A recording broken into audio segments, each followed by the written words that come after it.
ఎవరన్నా మాటగా ఉత్తమ పోతారా అల్లుడా అయ్యా నా బిడ్డ పైన ఊరు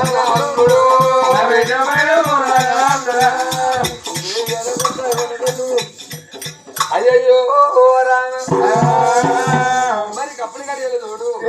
ఏ పుణ్యవతి లెక్క చేసుకొని రాజు చంద్రసేన రాజు ఈయన అత్త ఉన్నాడు ఆరు లెక్క మరో బొట్టు పెట్టి మద్దతు చంద్రసేన రాజు ఈయన తయారవుతాడా బడికి పోయిన పిల్లలు రాయను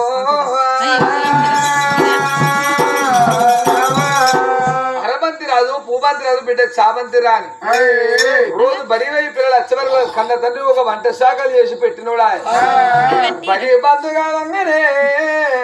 ముగ్గురు పిల్లగాళ్ళు మా బాబు ఇంటికాడ ఉన్నట్టుగా వచ్చాని ముగ్గురు పిల్లగాళ్ళు జనాలు ఇంటికి రాని వచ్చేరా వచ్చేవారికి